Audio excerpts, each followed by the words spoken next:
इतने में क्या हुआ था कि 20 से 21 के आसपास ना एक बीमारी आई थी, लंपी स्किन डिजीज। पूरी बॉडी पे फोड़े, एक्ने, दाने, पिंपल जिसे कहते हैं। Then they bleed to the death. हमने बिल्कुल भी रेस्ट करके नहीं देखा। सुबह से शाम तक हमें रेस्क्यू के कॉल आते, हम जाते और दवा दारू करते। कभी पशुओं को आइसोलेट करना पड़ता, कभी उनको सैनिटाइज करना पड़ता पूरी पूरी बॉडी को डेटॉल से, और फिर उनको जी। दवाइयां देनी होती।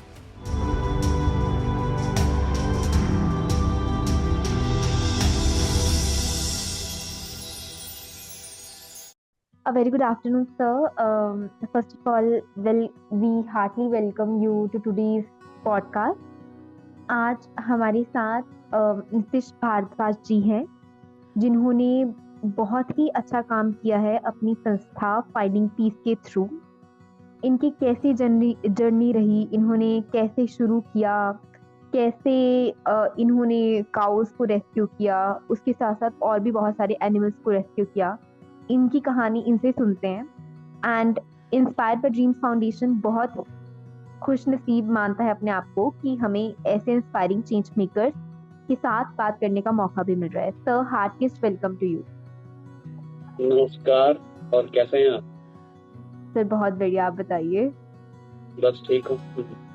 जी, तो सर आप अपनी संस्था के बारे में कुछ बताएं कि कैसे फाइंडिंग बाय पीस शुरू हुआ एंड क्या चीज थी जिसने आपको मोटिवेशन दी इसके बारे में। फाइंडिंग पीस कुछ इस प्रकार शुरू हुआ। अच्छा, ऐसा मैं अगर बोलूं कि इसको मैंने विधिवत रूप से सोच करके शुरू किया था तो ऐसा नहीं था। अगर मैं ऐसा बोलूं कि मैंने फाइंडिंग पीस शुरू किया था तो शायद ये भी गलत है। मेरा ऐसा मानना है कि फाइंडिंग पीस ने मुझे चुना है, मैंने फाइंडिंग पीस को नहीं चुना। हुआ क्या था कि शुरू से गौशाला जाने का हमारे यहाँ कल्चर था। घर में गौशाला जाने का थोड़ा था कि भी गौशाला जाना चाहिए, गौ सेवा करनी चाहिए, और पशुओं से लगाव और प्रेम बचपन से ही था।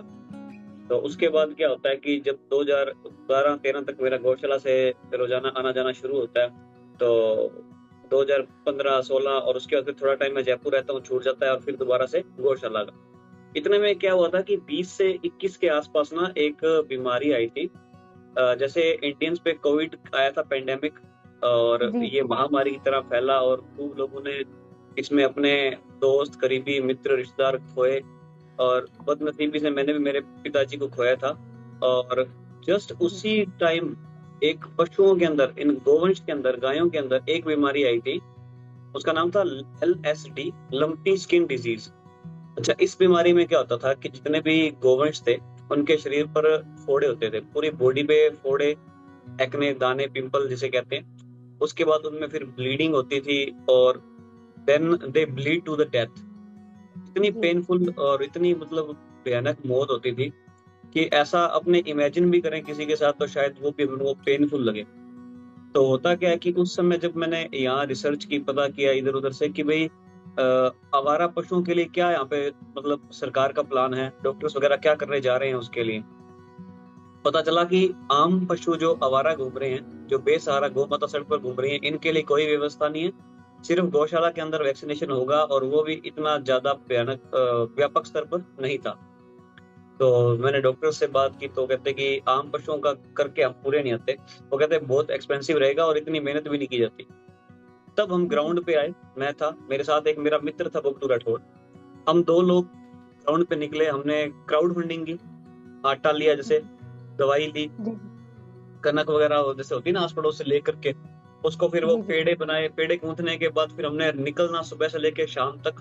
जितने भी आवारा पशु हमें दिखाई देते, आसपास गांव में, गली मोहल्ले में, नजदीक के गांवों में घूमना शुरू किया हमने। 3 से 4 महीने तक इस महामारी का जब बिल्कुल प्रकोप चल रहा था, हमने बिल्कुल भी रेस्ट करके नहीं देखा। सुबह से शाम तक हमें रेस्क्यू के कॉल आते, हम जाते और दवा दारू करते। कभी पशुओं को आइसोलेट करना पड़ता, कभी उनको सैनिटाइज करना पड़ता पूरी पूरी बॉडी को डेटॉल से, और फिर उनको दवाइयां देनी होती। तो कुछ पशु जब ज्यादा बीमार हो जाते तो उन्हें हम फिर एक आइसोलेट करके शेल्टर में शिफ्ट करते, क्योंकि उस समय पर ये बीमारी इन्फेक्शियस थी और गौशाला में ले जा नहीं सकते थे उन पशुओं को। और जी। लोग भी डर रहे थे कि उन्हें कहीं ये बीमारी ना हो जाए, क्योंकि ये अपने आप में एक महामारी थी। कोरोना से लोग वैसे जी। भी डरे हुए थे उस समय पर। तो अब ये खतरा इस प्रकार फैल रहा था कि सभी लोगों को इतना डर लग रहा था कि उनके घर के पशुओं को भी अगर ये बीमारी थी ना, तो उन्होंने अपने घर के पशु को भी बाहर छोड़ दिया। उसका ट्रीटमेंट नहीं करवाना, उसका इलाज नहीं करवाया, क्योंकि उस टाइम इलाज था भी नहीं। हम भी आयुर्वेदिक जी दवाइयों से उपचार कर रहे थे, लेकिन वो ठीक सक्सेस रेट मिली हमें, खूब मिली, कुछ जी एलोपैथी और जी कुछ आयुर्वेदिक। लेकिन लोगों में इतनी अवेयरनेस नहीं थी, तो उन्होंने अपने घर के पशु भी छोड़ दिए थे डर के मारे, कहीं उन्हें कोई बीमारी ना हो जाए। तो हमने उसका अच्छा भी फिर इलाज करना, और इस तरह हमारा ये जारी रहा। फिर जो पशु ज्यादा बीमार होते हैं, हमने कोई जैसे मान लो गाँवों में होता है ना कि किसी ना किसी ने चार दीवारी करके छोड़ा होता है अपना घर, तो ऐसे जी जी शेल्टर्स जो टेम्परेरी होते हैं हमने बनाने शुरू किए, और वहां पे उनको रख के उनकी वहां सेवा करते थे रोजाना। करते जी करते 4-5 महीने जब बीते, जब बीमारी ठीक हुई, तो हमने सक्सेसफुली, मतलब हमारे यहाँ के लगभग पशु रेस्क्यू हुए। करीबन हमारे पूरे क्षेत्र से 7 पशु मरे थे, सिर्फ 7 पशु। जबकि आप उस समय का अगर आंकड़ा उठाकर देखेंगे कि बहुत से ज्यादा, मतलब ज्यादातर गांवों में ऐसा हुआ कि पूरे पूरे गांव गोवंश विहीन हो गए थे, जी पशुओं के बिना ही हो गए थे पूरे गांव की, वहां के पशु बचे ही नहीं थे, इतनी ज्यादा मौतें हुई थी उस समय पर। तो उसके जी बाद फिर हमने क्या किया कि देखा कि अब रेस्क्यू के लिए लोगों को पता लग गया कि हम यहाँ ये काम कर रहे हैं। तो अब क्या हुआ, कभी कोई एक्सीडेंट हो जाए तो लोग हमें बुला लिया करें कि आप आओ, इसे संभालो। फिर उसके बाद कभी कोई डॉग वगैरह दिख जाए, उसका एक्सीडेंट हो जाए, तो हमने उसके लिए भी काम करना शुरू शुरू कर दिया। फिर कभी जी जंगली जीव होते हैं, हिरण हो गया, नीलगाय होगी, इनके लिए भी लोगों ने कभी कभार बुलाना शुरू कर दिया। फिर जी कभी कैट वगैरह के लिए हो गया, कभी किसी घर में स्नेक आ गया, तो उसको भी रेस्क्यू। करते करते हमने सभी जीव जंतुओं का काम, फिर इलाज, सेवा, रेस्क्यू, सहायता जो कर सकते हैं।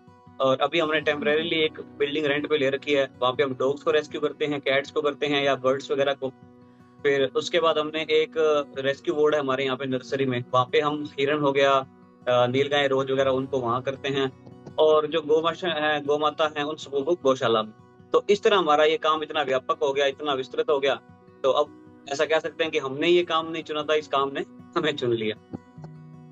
ये तो मतलब हमारे इधर बोलते हैं कि कृपा से ही होता है, अगर ऐसा मन में भी मतलब भाव आए। जिस समय जी पे सर आप रेस्क्यू कर रहे थे उस समय ऑलरेडी बहुत डर फैला हुआ था लोगों के मन में, और जैसा आपने भी बताया अनफॉर्चुनेटली आपने भी अपने पापा मतलब यू लॉस्ट योर फादर। तो जी।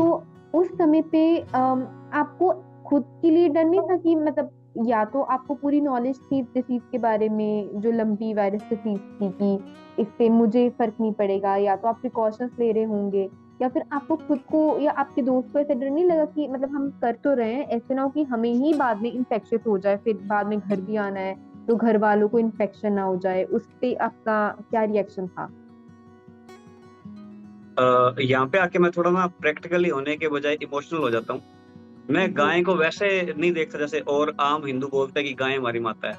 मैं रियल में उससे कनेक्ट करता हूँ, चीजों को फील करता हूँ कि मैंने मेरी माँ से तो शायद 2-4 साल दूध पिया होगा, पूरी जिंदगी जी 25 सालों तक का, जब 26 तक मैं होके वीगन हुआ हूँ, उससे पहले मैं जी गौ माता के दूध पीता रहा हूँ। न जी जाने कितना दूध, दही, मक्खन, घी खाया है इसी माँ के दूध से। और अब इस पे जी जब संकट आया और मैं सोचूं कि नहीं, अब मुझे पहले मेरी सेफ्टी देखनी है और इस बेचारी की बाद में, तो अगर मेरे जी जैसा बच्चा ही नहीं सोचेगा तो फिर बाकी कौन नहीं सोचेगा उस गौ माता के लिए। जी तो मुझे जी इस टाइम पे लगा कि ये मेरी रिस्पॉन्सिबिलिटी है। पापा को जब कोविड हुआ था तो मैं ऐसे थोड़ा था कि पापा से दूर रहता था, मैंने उनकी केयर नहीं की। ऐसा जी होता है कभी हमारे घर में कोई बीमार हो, ऐसी कोई बीमारी उसे हो जाए, तो हम सोचें कि उससे दूर हो जाएं, अपने मास्क पहन के और सैनिटाइज करके खुद को दूर बैठे। ऐसा कभी जी भी नहीं होता। आप देखिएगा जिन घरों में कोविड हुआ है, उन्होंने अपने घर वालों की उतनी शिद्दत से केयर की है, क्योंकि वो जी पेशेंट किसी और के लिए है, वो मेरे लिए पेशेंट नहीं है। मेरे जी लिए वो जी मेरे घर का सदस्य है, मेरी माँ है, मेरा बाप है ना। तो उस जी सोच के साथ ही मैंने प्रैक्टिकली नहीं सोचा कि हाँ बीमारी हो सकती है, मुझसे कोई खतरा हो जाएगा, होगा सो देखा जाएगा। और कुछ जी एक दो जो डॉक्टर जानकार थे वो कहते थे कि इतना घबराने की जरूरत नहीं है, इंसानों में नहीं होगी। तो थोड़ा जी सा उन्होंने बोल रखा था, और कुछ विश्वास था कि चलो धर्मो रक्षति रक्षित, हम धर्म के लिए काम कर रहे हैं, धर्म की रक्षा करने का प्रयास कर रहे हैं, तो हो सकता है हमारी रक्षा धर्म करेगा ही। जी जी इस बिल्कुल भरोसे हमने बिल्कुल। काम किया। बहुत सुंदर बहुत सुंदर।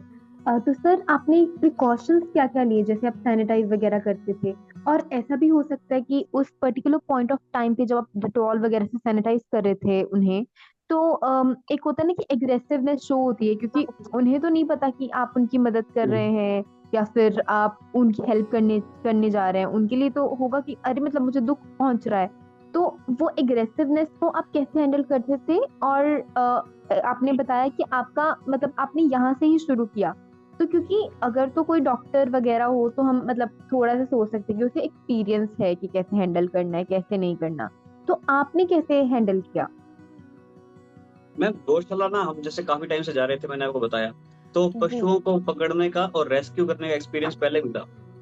क्योंकि ठीक उससे है, पहले ठीक। हम ऐसा नहीं कह सकते कि रेस्पॉन्सिबिलिटी लेके, मतलब ऐसा कहते हैं ना जैसे कि मैंने रिस्पॉन्सिबिलिटी ले ली कि अब सारे क्षेत्र के पशु मैं रेस्क्यू करूंगा, ऐसा तो नहीं जी, था। लेकिन फिर भी कभी हमें पशु उससे पहले कभी दिखाई देता था तो हम रेस्क्यू करते थे उसे। जैसे मान लो कि जी, अब कोई जी। पशु बैठा दिख गया, ज्यादातर पशुओं की यही पहचान होती है कि अगर वो बैठा दिख गया तो मतलब वो बीमार है, खड़ा नहीं हो पा रहा, कमजोरी है, तो उसे रेस्क्यू करके ले जाओ।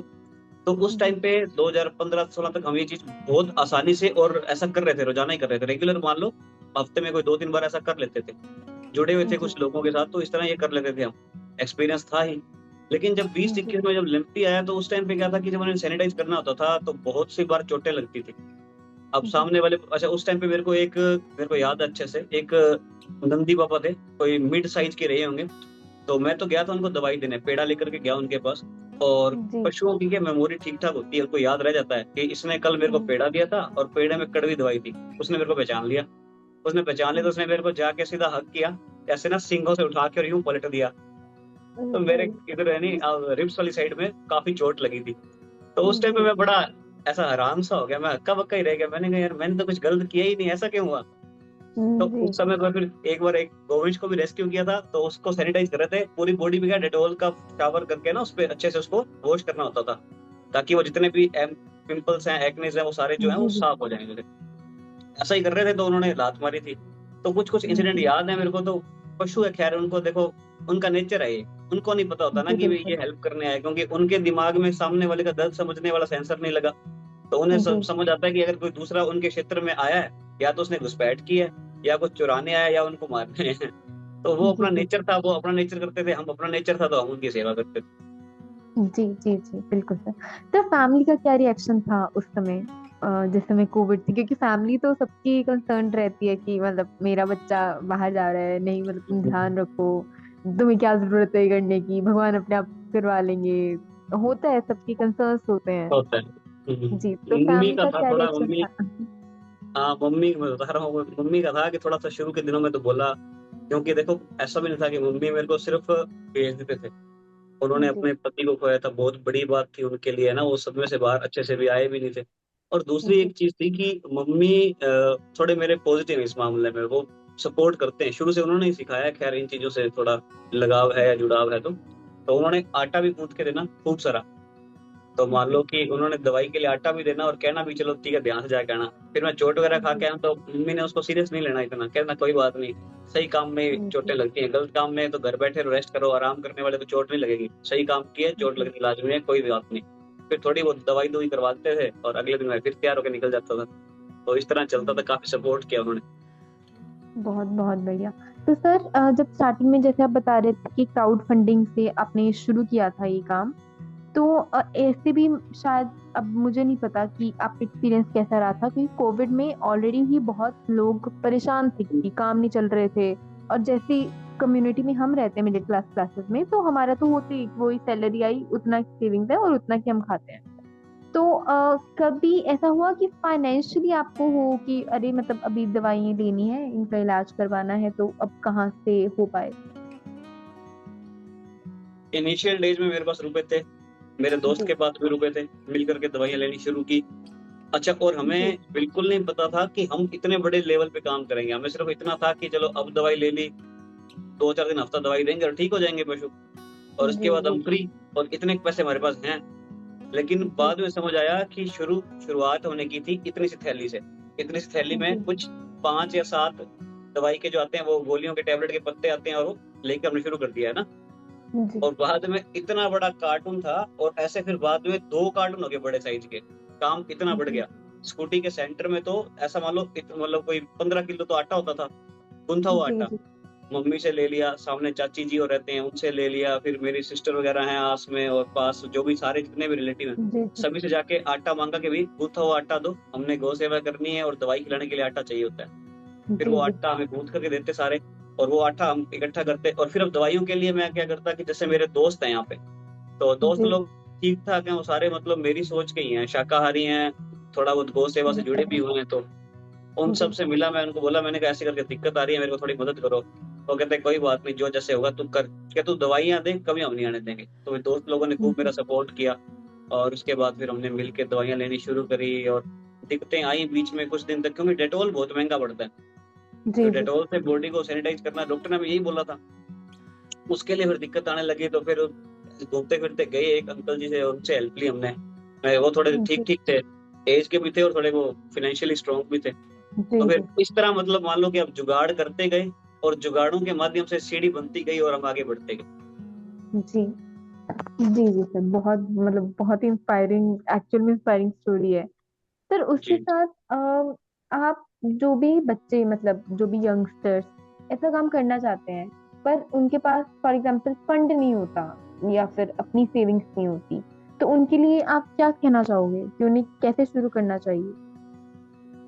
जिनके पास इनिशियल डेज में फंड नहीं है और लिटरली जी वो करना चाहते हैं, वो मुझसे मिले, उनको इनिशियल डेज के फंड में दे दूंगा। उनको 1 महीने 2 महीने तक की दवाइयां मैं दे दूंगा।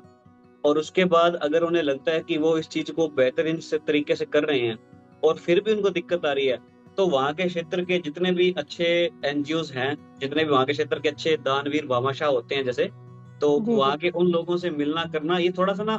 अच्छा, मैं आपको बताता हूँ कि होता क्या है। किसी भी एनजीओ को रन करने के लिए जी आप लोगों को सबसे पहले क्या है कि सबकी फेथ चाहिए होती है ना, कि लोग आप में जी जी ट्रस्ट करें, है ना। जी तो जिस भी बंदे के मन में ये सोच आ रही है कि वो कुछ करना चाहता है सोसाइटी के लिए ना, वो जी सोशल वेलफेयर के लिए या एनिमल वेलफेयर के लिए कुछ करना चाहता है, तो सबसे पहले तो उसकी इमेज ठीक हो, है ना।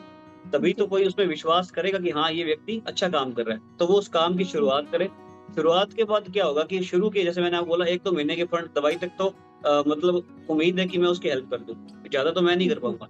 1-2 महीने में उसने इतना शानदार काम करना है कि उसके बाद सारे क्षेत्र में लोगों को मालूम पड़ जाए कि इसने वाकई सेवा की है, बंदे ने बहुत अच्छे से काम किया है। और जब उसने विश्वास जीत लिया, तो लोग चल के उसके पास आएंगे कि भाई हमने डोनेट करना है, आपको क्या चाहिए, आपको क्या मदद चाहिए, हमें बताओ।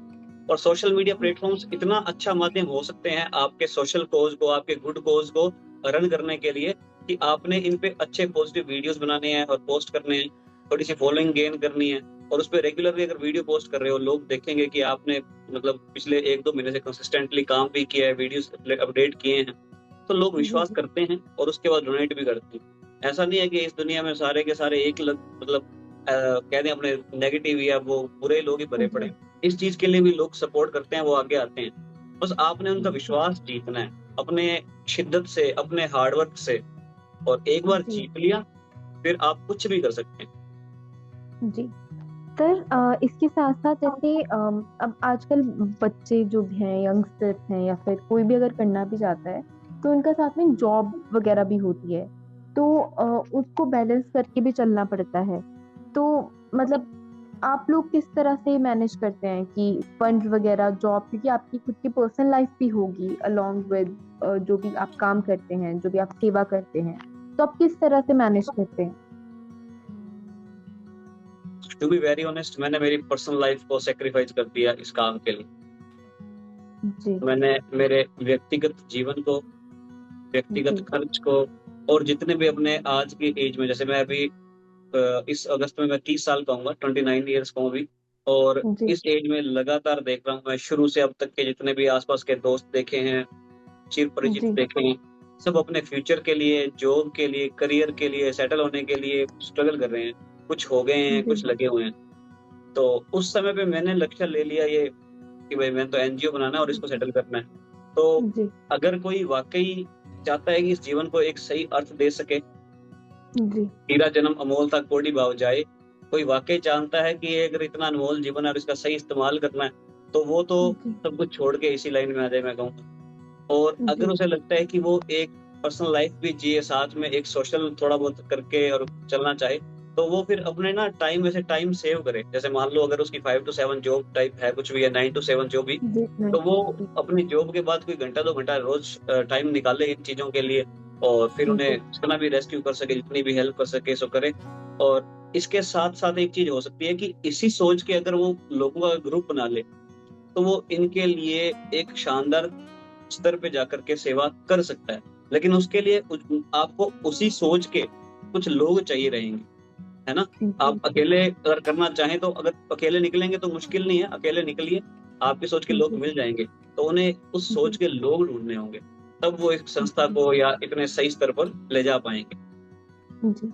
और इसके साथ साथ वो डोनेशंस वगैरह में भी मदद कर सकते हैं, जैसे कोई बहुत ही मतलब साफ कमाई है जिसकी, मतलब जी। हमारे इधर बहुत इसकी महत्ता मानी जाती है कि कमाई भी साफ होनी चाहिए, ऐसे नहीं कि तुम गंदा कमा के वो कर दो। अगर आप इसमें बता सके तो बहुत अच्छा होगा हमारे व्यूअर्स के लिए, क्योंकि कई बार ऐसे लगता है ना कि अरे ठीक है, मतलब हमने तो जैसे वैसे कमा लिया, 2 नंबर की कमा लिया, जैसे मर्जी कमा लिया, अब हम वो ही दान कर देंगे तो वो तो सही हो गया, अब हमारी कमाई तो सही होगी। तो अगर आप इस पे बता सके हम्म। कुछ, आप प्लीज बताएं। इस बारे में ना एक चीज क्लियर करनी चाहूंगा मैं। जी। जिस चीज पर आपका हक नहीं है ना, उस जी। चीज पर कभी दावा भी मत करना। अनअर्न्ड जी। मनी होती है ना, जो जो आपने नहीं कमाई। अब जी। अनअर्न्ड मनी में कुछ भी ले लो आप, चाहे कोई भी भ्रष्टाचार वाली ले लो, चाहे 2 नंबर वाले किसी और काम की ले लो, किसी भी तरह की जो कमाई आपने नहीं कमाई है, जी। उस कमाई पर कभी दावा मत रखो। उसका कभी भी सोचो कि आप सही इन्वेस्टमेंट कर लो, सही तरीके से लगा लो, और सोचो आपको कोई पुण्य मिल जाएगा, तो ऐसा किसी हाल नहीं होना। किसी के जी। खून पसीने की कमाई थी। अपनों ने थोड़ा सा दिमाग ज्यादा चलता है, आईक्यू तेज है, तो उसका इस्तेमाल करते हुए उस भोले बंदे को ठग लिया, और अब सोच जी। रहे हैं कि अपने उससे पुण्य करेंगे। लंगर लगा दिया, अपनों ने वहां जाके इतनी सेवा दे दी, जी। उससे आपके पाप नहीं धुलने वाले। तो ऐसे लोगों से निवेदन यही रहेगा कि ये सोच तो कभी मत रखना। हाँ, साफ जी। नेक मन से करो, जितना कर सकते हो उतना करो, ज्यादा करना कोई जरूरी नहीं है। सेवा का जी। कभी आकार, माप, अधिकार ये नहीं देखा जाता कि भी हाँ किस क्षेत्र में कितने बड़े स्तर पे की गई है। आप जी। सच्चे मन से करोगे ना, तो आकार खुद ब खुद बढ़ता जाएगा।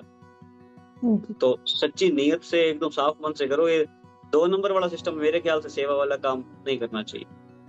जी। जी, thank you so much sir बताने के लिए। एक लास्ट क्वेश्चन, आपका आगे के लिए, आपके एनजीओ के लिए क्या विजन है? और जो भी लोग देख रहे हैं हमारा इंटरव्यू, आप उनके लिए क्या मैसेज देना चाहते हैं?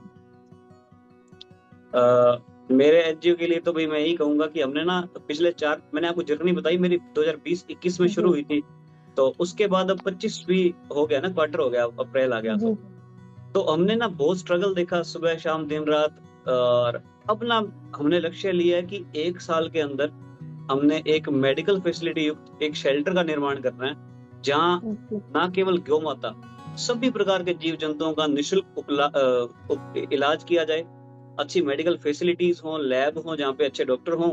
और जैसे हमने सोचा है कि मल्टी स्पेशलिटी हॉस्पिटल होते हैं, जी। समकक्ष उसी मल्टी स्पेशलिटी हॉस्पिटल के हम एक शेल्टर बनाएं जहाँ पे सिर्फ जीव जंतुओं का इलाज हो, ताकि हमारे इस क्षेत्र में 20-30 किलोमीटर 50 किलोमीटर तक कहीं भी कोई बेसहारा जीव जंतु सिर्फ इलाज ना हो पाने की कमी से ना मरे, उसका दुख जी। तकलीफ ना हो। कोई अपाहिज है जिसे चलने फिरने में दिक्कत परेशानी है, तो वो बेचारा सड़कों पर यूं धक्के ना खाए, उसे शेल्टर में जगह मिले जहाँ उसे 2 वक्त का खाना तो कम से कम नसीब हो। तो जी। जी। हमने इस संघर्ष को लेकर के, आज 23वां दिन है हमारा, एक संकल्प जी। लिया है। ना हमारे पास कोई जमीन है, ना हमारे पास कोई डोनर है, ना हमारे पास इतना पैसा कि हम शेल्टर बना पाए। कुछ भी नहीं है, कुछ भी नहीं, जीरो है हम इस समय पर।